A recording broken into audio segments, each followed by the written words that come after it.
ജിതിൻ ലാൽ എന്ന ഡയറക്ടറുടെ ആദ്യ സിനിമയായ അജയൻ്റെ രണ്ടാം മോഷണം ഒരു പുതുമുഖ സംവിധായകൻ ആദ്യ സിനിമയായിട്ട് എടുക്കാൻ മടിക്കുന്ന രീതിയിലുള്ളൊരു ബ്രഹ്മാണ്ഡ 3D സിനിമ.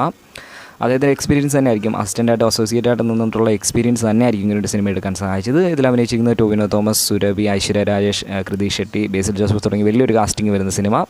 ഇതിൻ്റെ പ്ലോട്ട് എന്ന് പറയുന്ന ഈ കേളു എന്ന് പറയുന്ന ഒരു വീരൻ നായകനെയും മണിയൻ എന്ന് പറയുന്ന കള്ളനെയും അജയൻ എന്ന് പറയുന്ന ഒരു സാധാരണ മനുഷ്യനെ ബേസ് ചെയ്താണ് പോകുന്നത്. മെയിൻ പ്ലോട്ട് എന്ന് പറയുന്നത് ഈ മണിയൻ എന്ന് പറയുന്ന കള്ളൻ്റെ പരമ്പരയിൽ പെടുന്ന ആളാണ് ഈ അജയൻ എന്ന് പറയുന്ന ആൾ.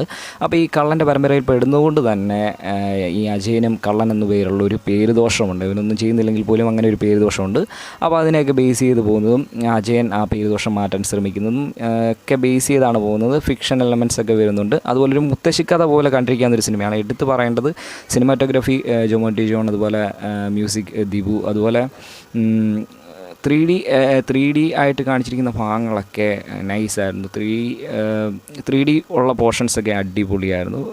പിന്നെ എടുത്തു പറയേണ്ട ടോവിനോ തോമസിൻ്റെ പെർഫോമൻസ് കരിയർ ബെസ്റ്റ് പെർഫോമൻസ് എന്നാണ് എനിക്ക് തോന്നിയത്.